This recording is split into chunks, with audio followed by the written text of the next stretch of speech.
師傅啊，乜原來啲輪胎參數裏面有咁多學問㗎？係啊，嗱，今日咧就一次過同你講到清清楚楚啊。嗱，車胎咧一般係由胎面、鋼絲層、纖維骨架、密封內膽同埋胎嘴鋼絲組成嘅，多層結構先至夠穩定安全嘛。嗱，先同你講下最前面呢個225啦，25咧就代表胎闊，單位咧係毫米嘅。胎越闊，觸地力咧就越勁，剎車距離咧都會短啲，但係同時油耗咧都會高啲嘅。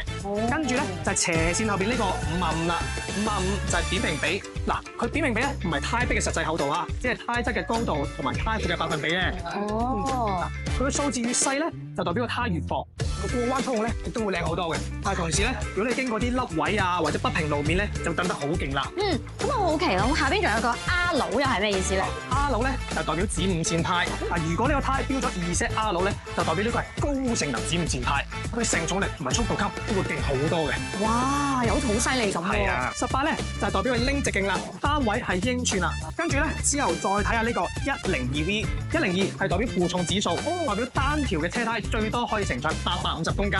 嗱 V 咧就係速度級，代表條胎安全承受得到嘅最高車速係240 km 每個鐘嘅。哇，真係有好多學問喎！係㗎，仲有好多添啊！頭先咧同你講晒所有嘅參數啦，跟住我哋再睇下生產日期。都有生產日期嘅咩？1826咧，我哋先睇下佢嘅後尾呢兩位數啦。26咧就係代表佢嘅生產年份，跟住頭兩位咧係代表佢嘅生產星期，所以呢條胎就係26年嘅第18個禮拜生產嘅，亦都即係26年嘅5月中咁樣啦。我終於都知啦。係啊，一般嚟講咧，正規陰涼避光倉儲之下咧，出咗3年內咧都係屬於全新合格嘅輪胎嘅，唔會影響正常使用㗎。嗱，然之後咧就係到呢個啦，3T 指數。3T 指數第一個 tread wear 就代表耐磨指數嘅，佢數字越大咧就代表越襟磨。嗱，家用車咧一般揀280到320咧係最平衡舒適同埋襟用㗎啦。嗱，好啦，第二個 traction 咧就代表觸地力指數，分為 AA、A、B、C 4級嘅。嗱 A 級咧就濕地觸地力咧係最勁嘅。嗱，落雨天啊剎車啊距離就會更加短。好似香港咁啊，多雨路面咧我哋就會優先揀 AA 或者 A 級咁樣啦。好啦，到最尾一個 temperature 咧溫度，冇錯，醒目就代表呢個耐熱指數啦。嗱，分為 A、B、C 3級嘅。